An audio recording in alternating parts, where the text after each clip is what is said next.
জনাব তারেক রহমান, তার কাছে প্রত্যাশা থাকবে তিনি যেন গঠনমূলক কিছু কাজ করেন এবং যুগোপযোগী কিছু সিদ্ধান্ত নেন। একটা সরকার দীর্ঘদিন ধরে ক্ষমতায় থাকে, নিজেরে রাজা মনে করে এবং সবাইকে প্রজা মনে করে। যে বর্তমানে যে আনএমপ্লয়মেন্ট প্রবলেম, সেই প্রবলেমটা যেন তারা একটু গুরুত্ব সহকারে দেখে, এটাই তাদের কাছে কামনা। আর চাই না কোনো হানাহানি, আর চাই না কোনো স্বৈরাচার, আর চাই না কারো প্রতিনিধিত্ব করতে, কিন্তু আমরা চাই সুষ্ঠু একটা বাংলাদেশ। আর চাই না কোনো হানাহানি, আর চাই না কোনো স্বৈরাচার, আর চাই না কারো প্রতিনিধিত্ব করতে, কিন্তু আমরা চাই সুষ্ঠু একটা বাংলাদেশ, স্বাধীন একটা বাংলাদেশ, স্বাধীন সার্বভৌমত্ব 1971 সালের চেতনা নিয়ে, 24-এর চেতনা নিয়ে যারা বাঁচবে তাদেরকে একত্রিতভাবে নিয়ে আমরা যাতে সুন্দর একটা রাষ্ট্র গঠন করতে পারি, এইটাই এই সরকারের কাছে আমার চাওয়া। এইবারের নির্বাচনের মতো এত সুষ্ঠু নির্বাচন আর দেখি নাই আমার বয়সে, কিন্তু আমি এতটুকু বলতে চাই যে শত ভালোর ভিতরে একটু খারাপ থাকলেও খারাপটা বাদ দেওয়াটাই ভালো, শত ভালোটা নিয়ে আগানো উচিত।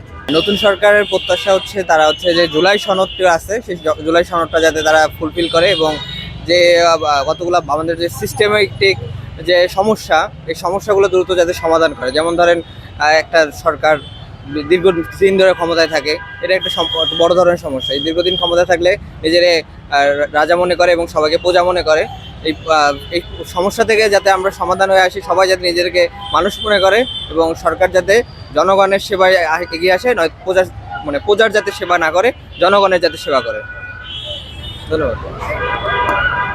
আমাদের এই নতুন বাংলাদেশে আর কোনো সরকার যেন স্বৈরাচারী না হয়ে ওঠে এবং নতুন সরকারের কাছে আমাদের এই প্রত্যাশা যেন আমরা সবাই মিলেমিশে ভালো মতো এগিয়ে যেতে পারি এবং আমাদের দেশের যে সমস্যাগুলো, যেমন সামনে রমজান আসতেছে, সেই রমজানে যেন দ্রব্যমূল্যের দাম সেগুলো যেন নিয়ন্ত্রণে থাকে এবং সরকার আসলে আমাদের কথা চিন্তা করতে পারে যে বর্তমানে যে আনএমপ্লয়মেন্ট প্রবলেম, সেই প্রবলেমটা যেন তারা একটু গুরুত্ব সহকারে দেখে, এটাই তাদের কাছে কামনা।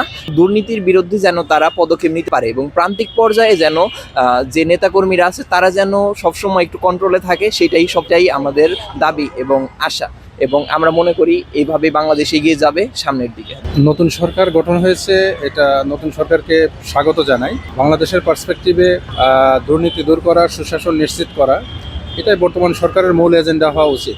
আর যে অনিয়মগুলো ছিল ইতিমধ্যেই সবাই জানে যে সমস্যাগুলোর কারণে যে ব্যাপকভাবে একটা প্রেক্ষাপট চেঞ্জ হয়েছে, তো সেই ধরনের ঘটনার পুনরাবৃত্তি যাতে বাংলাদেশ আর না ঘটে, এটাই আমরা সাধারণ জনগণ হিসাবে আমরা প্রত্যাশা করি। বর্তমানে নব্য প্রধানমন্ত্রী হিসাবে জনাব তারেক রহমান, তার কাছে প্রত্যাশা থাকবে তিনি যেন গঠনমূলক কিছু কাজ করেন এবং যুগোপযোগী কিছু সিদ্ধান্ত নেন, বাংলাদেশে যাতে আর এ ধরনের কোনো ফ্যাসিজম কায়েম যাতে না হয়, সেটা আমরা সবাই প্রত্যাশা করি।